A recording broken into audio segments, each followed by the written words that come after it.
judefobia cristiana, ¿sí? Que básicamente se, se desarrolla durante toda la época medieval, ¿sí? Hasta entrada a la época moderna, ¿sí? Y luego lo que se llama el antisemitismo moderno, que es donde nos vamos a especificar mejor nosotros, que vamos a quedarnos más en ese tema, que surge a mitad del siglo XIX, 1800 y algo, hasta mitad del siglo XX, hasta después de la Shoah. Y después vamos a hablar del próximo tema que nos toca. Muy bien. Entonces, esa sería la división en grandes términos de las etapas que se desarrollan la judeofobia. Muy bien. Y la última etapa, por supuesto, que vamos a tocarla hoy, que es lo que es el antisionismo. Muy bien. Empecemos con la época grecorromana, para ubicarnos, ¿bien? La época grecorromana, que tiene que ver con el antisemitismo, no vamos a hablar de toda la historia de Grecia y Roma, por supuesto, ¿sí? Lo que tiene que ver con el antisemitismo, la podemos ubicar entre el siglo -3 más o menos, hasta el siglo III, ¿sí? Hasta el siglo III, hasta la caída más o menos 3-4, hasta la caída del Imperio Romano de Occidente. Acá tenemos un tipo de antisemitismo que los historiadores llaman antijudaísmo, ¿sí? Que es muy particular. ¿Por qué? Y ahora les voy a contar porque es muy interesante, por lo menos a nivel histórico, a nivel sociológico, es interesante. ¿Qué pasa? En aquellas épocas, y voy a empezar por Grecia, que es históricamente anterior, en aquellas épocas los pueblos, la mayoría de los pueblos, por decir de alguna manera, los pueblos civilizados eran politeístas, ¿está bien? Politeístas o idólatras. Estamos hablando de la Grecia clásica, ¿sí? Siglos -2, -3 más o menos, es cuando incluso se escribe la versión, la Septuaginta, si alguien escuchó hablar, la versión griega de nuestra Biblia, que no es la misma que conocemos ahora, y que es un momento en que hay muchísima interacción entre judíos y la cultura helena, la cultura griega y después la cultura romana. Hay mucha interacción, ¿por qué? Porque los griegos y los romanos llegan a la zona del Medio Oriente, llegan a la zona de Palestina o lo que es hoy Israel, ¿sí? Y se encuentran con una cultura muy diferente a la de ellos. ¿Qué significa? Que es una cultura muy, primero monoteísta, ¿ok? Ya en esas épocas se había desarrollado bastante bien el monoteísmo en la cultura judía, y los griegos llegan con su cultura politeísta, idolátrica, y ven en la cultura judía una cultura inferior. Y esto es muy importante, ¿sí? Ven en la cultura judía una cultura antigua, más, digamos, antigua en el sentido de primitiva. Entonces, eso resulta en una especie de superioridad, ¿está bien? O sea, vengo de una cultura superior, ustedes pertenecen a una cultura inferior, con características, con costumbres bastante primitivas según ellos, ¿sí? Por ejemplo, así para contarles de cómo uno... como un griego se refería a un judío en aquella época. Por ejemplo, la costumbre del Brit Milá, para ellos era una costumbre muy primitiva, ¿sí? El descanso de Shabbat, ¿cómo alguien va a descansar? El estudio de la Torá, eran cosas que no eran, ¿sí? Que para un pensamiento griego heleno eran bastante primitivas, e inferiores en ese sentido. Por eso ya voy entrando en el punto de que de cómo veían esas diferencias, ¿está bien? Cómo se empieza a discriminar, ¿sí? Yo diría un antijudaísmo, lo llamaríamos en aquella época, cómo los griegos empiezan a discriminar a los judíos por sus costumbres, por su etnia, por su religión, está bien particular, distinta a la, a la, a la que era común en el mundo griego, ¿sí? Básicamente tenemos que tener en cuenta que esto es muy interesante. Básicamente todas las culturas que el helenismo, que los griegos sometieron, adoptaron la cultura griega, ¿sí? Excepto la cultura judía, ¿está bien? En parte. ¿ok? Excepto la cultura judía en parte, y esto la tenemos bien manifestada en la gesta de los macabeos, en la festividad de Hanukkah, ¿está bien? En donde los judíos se rebelan, ¿está bien? De alguna manera contra las costumbres y la imposición griega, y ahí era una forma violenta, ¿está bien? Pero no es una violencia antisemita, no, tiene que ver con una cuestión política, administrativa y de guerra de aquellas épocas en que los griegos imponían su cultura, si no era por las buenas, digamos, si no era por la forma en que los pueblos mismos adoptaban esa cultura superior, si no era por las malas, ¿sí? Así como hizo Antíoco Epifanes en el siglo -2. Ahí ya tenemos algún tipo de discriminación, ¿sí? Hacia los judíos por el hecho de ser judíos. Esto es importante, por el hecho de ser judíos.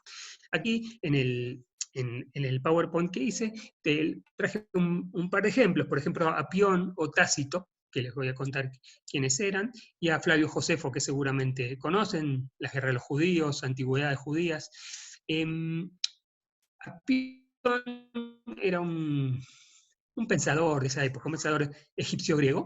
Estamos hablando de Alejandría. Alejandría en este caso era un punto muy interesante, era un punto de encuentro de tres culturas muy importantes de aquella época. Estamos hablando entre el siglo -2, digamos, y el siglo I. Era un punto de encuentro muy importante entre la cultura griega, la cultura egipcia y la cultura judía. Alejandría de aquella época era un centro judío increíble, uno de los más grandes. Incluso después de la destrucción del templo, fue uno de los centros judíos más grandes que tenía el pueblo judío. Y Apión era un pensador, un filósofo, un erudito de aquella época, que era egipcio y adoptó la cultura griega.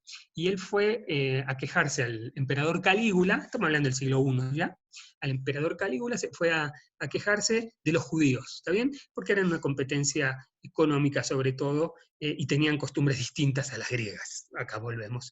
Y Flavio Josefo, que dominaba muy bien el griego también, saca un libro, no fue un libro, sino unos apuntes contra Apión, ¿sí? Defendiendo a los judíos. También no vamos a hablar de Flavio Josefo, ahora es otro tema en sí mismo, pero sale defendiendo a los judíos. Que es muy interesante este libro, vale la pena para entender lo que era el antijudaísmo griego de hace 2000 años. ¿Sí? Y acá estamos hablando de los orígenes, ¿está bien? Del antijudaísmo, del antisionismo, de lo que era la fobia, ¿sí? A los judíos por ser distintos. ¿Está bien? Por ser distintos, por tener costumbres distintas, por tener religión distinta, por tener creencias distintas. A pesar de que muchos de los judíos de aquella época eran bastante helenizados, pero seguían siendo distintos. Por eso esta es una primera época que termina con la desaparición de Grecia y Roma. Después viene la época más importante, por llamarla así, que es lo que llamamos la judeofobia o el antisemitismo cristiano. Como dije, voy a usar los dos términos en forma igual, ¿sí? En forma igualitaria. Vamos a empezar por aclarar el punto, que seguramente lo saben, pero vamos a aclararlo igual. El cristianismo parte del judaísmo, ¿sí? Muchas veces hay que aclarar que el Señor Jesús nació, vivió y murió como judío. ¿Estamos? O sea, en la época de Jesús no había cristianismo. Eso es muy importante. No había cristianismo. Los primeros cristianos se llamaron judeocristianos. ¿Está bien? Eran judíos seguidores de Jesús. Por eso se llamaban judeocristianos. ¿Está bien? Que esto, estamos hablando del siglo I, siglo II, ¿sí? de la era común, y que los primeros seguidores de Jesús, sus apóstoles, entre ellos, eran judíos, eran todos judíos. ¿Qué pasa? En cierto momento, vamos a hablar mitad del siglo II, es decir, ¿sí? Si le suena la rebelión de Bar Kokhba, más o menos por esa época estamos hablando, ¿sí? Ya había judeocristianos, y la revolución de Bar Kokhba fue en el año 132. A partir de ese momento se hace un cisma importante, una división importante, y ese, según la mayoría de los historiadores, empieza a ser el punto de inflexión en que se van a empezar a dividir el judaísmo y el cristianismo, ¿sí? Como dos religiones o dos culturas distintas, ¿sí? Ya va a haber cristianos nacidos cristianos, ya no judíos cristianos, y va a haber judíos, ¿está bien? Y acá empieza a diferenciarse. Y para poder diferenciarse, esto es muy importante, cómo uno se diferencia del otro, marcando ciertas diferencias o marcando ciertas cosas en las que uno no está de acuerdo. Y así empieza a formarse lo que se llama la teología cristiana. La teología cristiana, ¿sí? Que se cristaliza en el siglo IV más o menos, en el Concilio de Nicea, ahí se cristaliza más o menos lo que es hasta hoy en día la teología, las bases por lo menos, ¿no? Las bases de la teología cristiana se cristalizan en ese momento. Y ahí empiezan a surgir o a difundirse ciertos argumentos que fortalecían al cristianismo y defenestraban o ponían en una situación de inferioridad al judaísmo.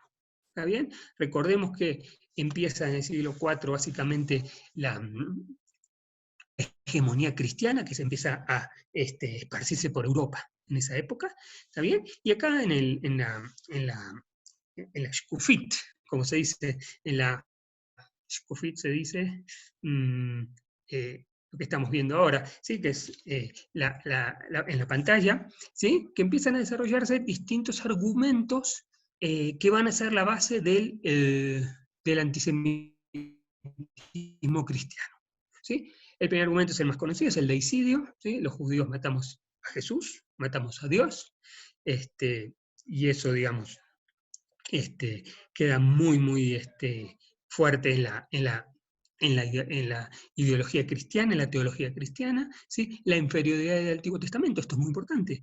El Antiguo, en esta época también, estamos hablando del siglo I, siglo II, se canoniza también, ¿sí? Se canonizan las dos Biblias, esto es muy importante, ¿sí? Entre el siglo I y siglo II se canoniza el Antiguo Testamento, el nuestro, el judío, y se canoniza también el Nuevo Testamento, que el Nuevo Testamento, algunos lo saben y algunos no, el Nuevo Testamento incluye al Antiguo Testamento. No la versión canónica judía, sino otra versión, la Vulgata se llama, que digamos que el Nuevo Testamento viene a complementar, es la parte que ya aparece Jesús, ¿sí? Viene a complementar el Antiguo Testamento. Por eso la inferioridad. El Antiguo Testamento no está completo, el Antiguo Testamento no es todo, ¿sí? Sino que le falta la parte de cristiana, la parte de Jesús. Y por eso viene a complementarlo. Y por eso también se lo considera inferior al canon judío, al Antiguo Testamento. Esto después se va mucho en en las famosas Ari. Y nuevamente estamos perdiendo bastante en estos últimos 30 segundos. ¿En cuánto? Ok, sí, porque me apareció acá. ¿Ahora estamos bien de nuevo, Ari? Apareciste de vuelta, gracias. Genial. ¿Dónde me perdiste? Discúlpenme. Retoma donde tú consideres porque se cortó demasiado, así que... Ok, está bien. La división Bueno, del cristianismo... Sí, disculpen entonces. Retomo entonces en la parte, ¿sí? En los argumentos centrales, ¿sí? Que decía que los argumentos centrales que acompañan incluso hasta hoy en día a la Iglesia cristiana fueron el deicidio, ¿sí? La muerte el asesinato de Dios, de Jesús, ¿sí? Les decía de la inferioridad del Antiguo Testamento. Decía que en esta época, entre el siglo I y II más o menos, se canonizan los dos Biblias, el Antiguo Testamento, el judío, el nuestro, y el cristiano, el Nuevo Testamento. ¿Sí? El Nuevo Testamento es importante remarcarlo, no todos lo saben, incluye el Antiguo, el nuestro, y el Nuevo que es la parte, ¿sí? La parte de Jesús. ¿Está bien? Por eso el Nuevo viene a complementar, a, a, a completar lo que falta del Antiguo, la parte de Jesús, la parte realmente importante. Por eso el tema es que se lo considera entonces inferior, y por eso les contaba muchas disputas durante la Edad Media entre el cristianismo, entre la teología cristiana y la teología judía, a ver quién era, sí, es mejor. ¿Está bien? Obviamente siempre esas disputas las ganaban los cristianos por razones obvias. Y también salieron libelos de sangre, ¿sí? Todas las acusaciones a los judíos de matar niños cristianos para usar su sangre y hacer matzá, y envenenar pozos de agua, etcétera, etcétera. Siempre hubo esta es la base, ¿sí? De lo que decimos siempre que es, porque hasta hoy en día existe, el antisemitismo cristiano. Es un antisemitismo religioso. Ya cambiamos completamente de forma ideológica. El antijudaísmo anterior era étnico, ¿sí? Era de otra cariz. Ahora pasamos a un antisemitismo religioso que básicamente duró como tal durante toda la Edad Media y hasta la modernidad. Muy bien. Y hasta la modernidad. Y acá pasamos inmediatamente a lo que es la judeofobia o el antisemitismo moderno. También dijimos que más o menos esto comienza en mitad del siglo XIX, 1850 por ahí, junto con las nuevas teorías científicas, ¿sí? No casualmente con las teorías darwinianas. También hoy se escucha mucho el darwinismo social y ese tipo de ideologías que empiezan, digamos, ya dejan el paradigma religioso de lado, ya no es, el paradigma religioso ya no es relevante, ¿sí? Ya no es algo moderno, ¿sí? Estamos en la época de la Ilustración, estamos en la época de la ciencia, de la razón, y el paradigma religioso queda como retrógrado. Entonces hay que usar nuevos paradigmas. El paradigma nuevo es el paradigma racista. Ahora, ¿qué pasa? Y esto es muy importante, ¿sí? Empieza este paradigma, después vamos a ver dónde termina. Perdón, este paradigma es el paradigma que el judaísmo es una raza, ¿ok? Y esto es muy importante porque el judaísmo no es una raza. Estamos hablando de seres humanos, ¿sí? Y en cualquier término biológico, sociológico, histórico, los seres humanos somos una sola raza, ¿está bien? No hay raza semita, no hay, ¿sí? Hay distintas etnias, o distintos orígenes, o distintos colores, o distintas formas de personas, pero somos todos pertenecientes a una sola raza, ¿está bien? Pero acá el paradigma que trae, ¿sí? A partir de nuevo de la ciencia, de la evolución y de todas esas cosas, es describir razas, ¿está bien? Que esto lo vamos a ver, lo llevó al paroxismo, lo llevó obviamente el nazismo. Y acá aparecen otro tipo de ideas, de ideologías. Estamos hablando de los judíos van a dominar el mundo, ¿sí? Los judíos hacen una conspiración internacional, son dueños de los bancos, dueños de los medios, dueños de la industria, ¿sí? Todo el paradigma acá es un paradigma completamente nuevo, ¿está bien? Que no existía durante la época de la judeofobia religiosa, como vimos antes, sino ahora es un paradigma conspiracional. Digamos que este es el nuevo antisemitismo que sigue, ¿sí? Lamentablemente, hasta hoy en día. Voy a avanzar un poquito más rápido. ¿Sí? Que ahí quedó con la diferencia del antisemitismo medieval, que era distinto. Muy bien. Ok. Entonces, el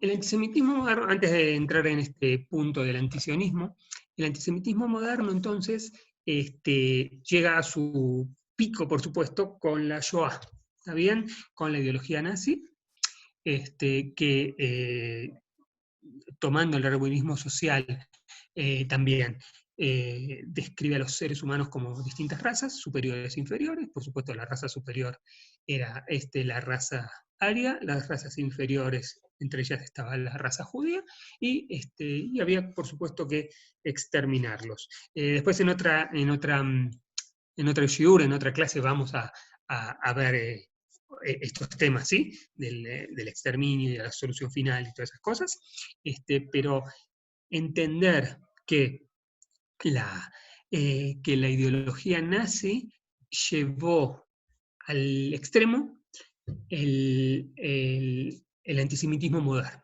O sea, fueron 100 años, más o menos, en que se fue desarrollando este tipo de antisemitismo racial, ¿está bien? Y que fue realmente uno de los puntos cúlmines de lo que es la fobia, el odio a otro pueblo, el odio a otra cultura, a otra religión, ¿sí? A otro tipo de personas.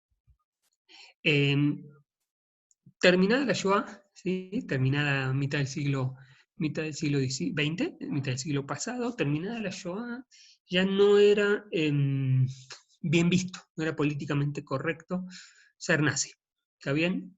Ya se había visto lo que había hecho, ya se había visto lo que había pensado, lo que había ocurrido, y el antisemitismo cambia de forma, cambia de cara, ¿está bien? Y viene también con la aparición, ¿está bien? Con la creación del Estado de Israel, ¿está bien? Y con la aparición del Estado de Israel, que producto del sionismo, y esto quiero hacer una pequeñísima salvedad, la creación del Estado de Israel no es una consecuencia del Holocausto, ¿está bien? Muchos dicen, tenemos Israel gracias a la Shoah. No, no. ¿Está bien? El sionismo comienza mucho antes, incluso en mitad, así como el antisemitismo moderno, digamos, mitad del siglo XIX, ahí aparece el sionismo, los primeros pensamientos sionistas, las Aliot,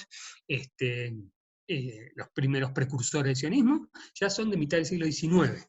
Por eso digo, entonces, y el Estado de Israel en los años 30, si bien no estaba conformado, configurado, estaba en proceso de creación, un Estado en camino, se llama. Lo que sí hizo la Shoah, y esto es importante remarcar, es acelerar, yo creo, el proceso de independencia. ¿Está bien? Lo que hizo sí fue hacer entender al mundo que los judíos necesitamos un Estado. ¿Está bien? Entonces lo que hizo fue acelerar el proceso. O sea, ya en 1917 la declaración Balfour había aprobado más o menos la creación de un hogar nacional, pero eh, tarde o temprano se iba a crear un Estado para el pueblo judío. Lo que hizo la Shoah fue, en este caso, en un cruce de caminos, acelerar este proceso. ¿Está bien? Simplemente acelerar a nivel internacional.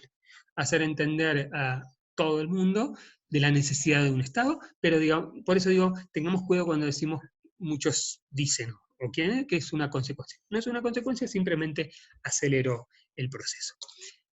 Y volviendo con esto de Israel, ¿sí? Inmediatamente yo les diría, con la creación de Estado de Israel nace el antisionismo. ¿Está bien?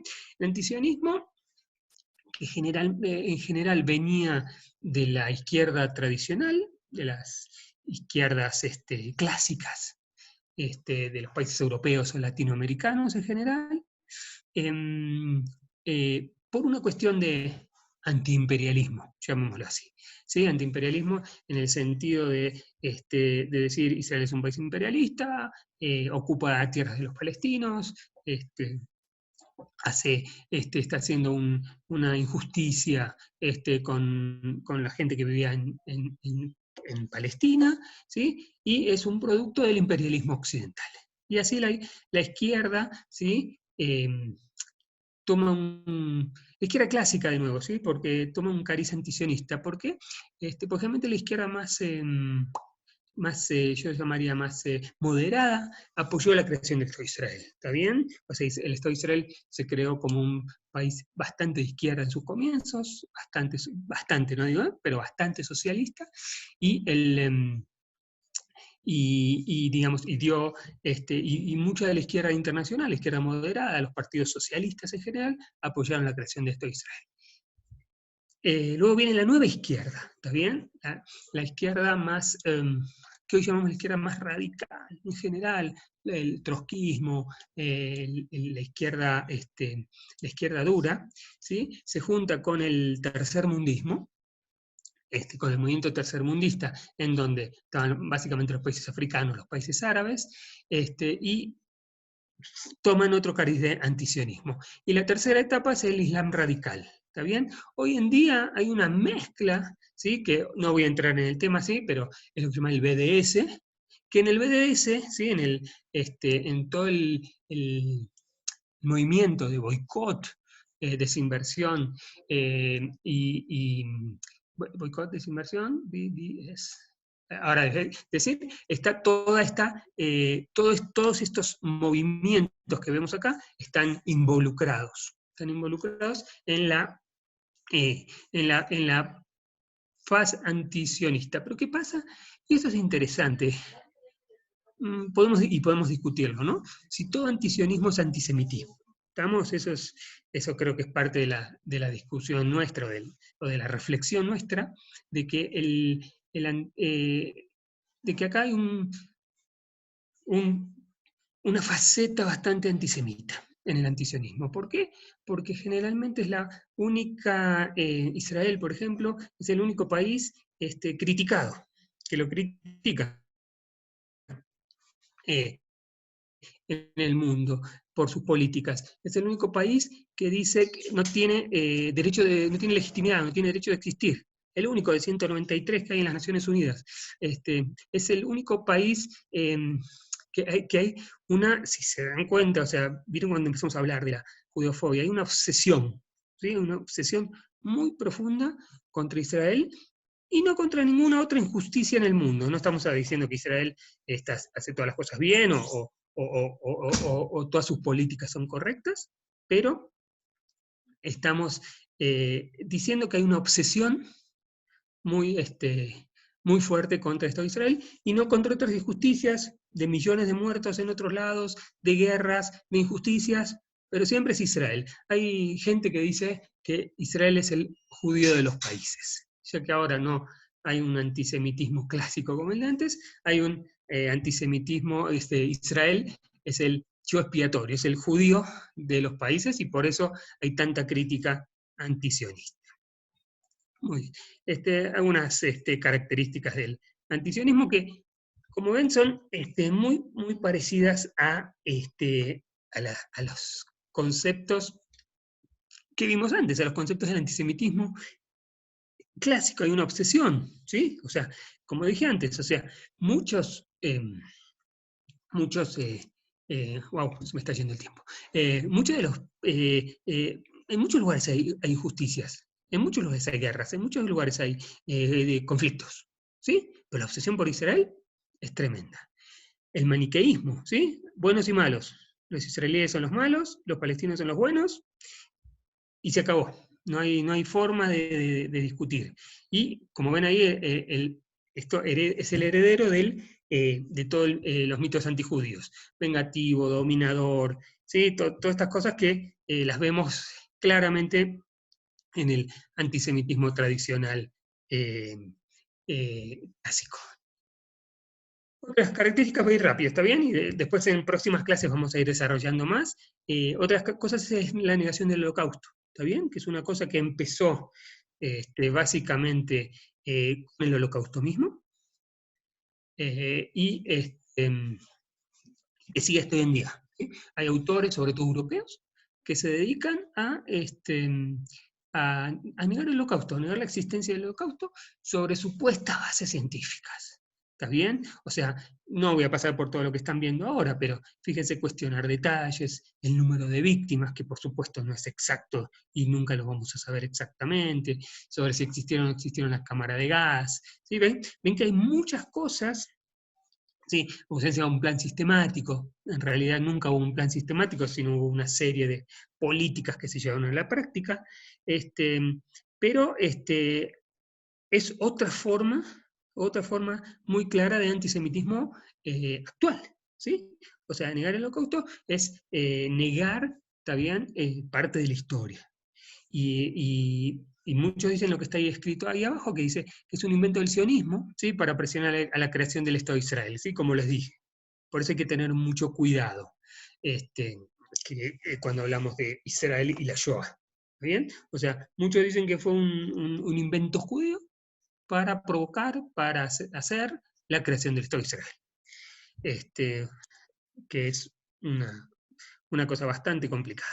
Bueno, algunos, simplemente para que conozcan algunos nombres de algunos de los principales autores, ¿está bien? Historiadores europeos, acá hay franceses, ingleses, que se dedican fuertemente al tema de negación de la Shoah, ¿está bien? Que es un punto importante y que hay gente que trabaja y gente que no trabaja. Por supuesto, no voy a entrar acá en detalles, pero ¿qué pasa si se responde o no se responde? Muchas veces, ¿está bien? Porque hay muchos dilemas, hay muchas cosas para contestar, para decir, y muchas veces cada cosa, cada uno de los detalles no prueba la existencia del holocausto, sino hay que saber todo. Por eso decía, para poder realmente dominar el tema, y para eso, para parte de eso es el curso que estamos haciendo ahora con Betel, ¿sí? Para tener más elementos, tener más información, tener más preparación, más contenidos, también para esto, ¿sí? No solo para saber en sí mismo, sino muchas veces para cuando nos enfrentamos a un dilema o a una pregunta. Muy bien, acá les traigo muy rápido, no me quiero quedar en esto tampoco. Esta es una señora muy conocida, se llama Deborah Lipstadt, que ella hace una respuesta a los negadores del holocausto. Fíjese, el libro es muy interesante, creo que hay en español, eh, pero ella, digamos, es una de las principales respondedoras, por decir de alguna manera, a los negadores del holocausto, y que realmente es interesante, ¿está bien? Ella lo hace con documentos no judíos, eso es muy importante para ella, y desde una visión histórica científica. Rápido, para ir cerrando, y si hay alguna pregunta o alguna aclaración quiere hacer. Traje lo último, ¿está bien? Para que veamos que esto lamentablemente no termina. Dos cositas. Uno, si ven las dos fotos, son del último, fue en febrero me parece, un carnaval en Bélgica, ¿está bien? Carnaval en Bélgica, un carnaval muy famoso en Flandes, que fíjense las figuras que ponen, el típico, pero muy típico, estereotipo clásico antisemita, ¿está bien? Y esto estaba desfilando por las calles de Bélgica, Bélgica Europa, Bélgica primer mundo, Bélgica desarrollada, Bélgica liberal, ¿está bien? Así todavía, ¿sí? La gente tiene el, tiene todavía metido el estereotipo del judío, que todavía es el estereotipo clásico, incluso es el medieval, ya ni siquiera es el moderno, ¿sí? Sino todavía es el estereotipo medieval, el estereotipo del judío con la nariz, con los peyes, con todo lo que implica. Y lo que están viendo a mi izquierda, ¿sí? Que dice antisemitismo en las redes sociales, esto lo saqué del sitio de Betel, justamente, que es de ahora. ¿Sí? Después creo que está en el sitio o en el Facebook, creo que está todavía ahí. Ahí que echan la culpa del coronavirus a los judíos. ¿Está bien? Era esperable, tarde o temprano iba a aparecer algo así, de no creer, por supuesto, pero apareció así en las redes sociales. Hoy en día, como dice Humberto, cualquier idiota puede escribir en las redes sociales y decir lo que quiera y nadie lo puede censurar y nadie puede decir nada. Los judíos también somos responsables del coronavirus, ¿sí? Por supuesto que tenemos la vacuna escondida y y queremos infectar al mundo y matar a todos, y etcétera, etcétera, etcétera, volviendo otra vez al estereotipo al estereotipo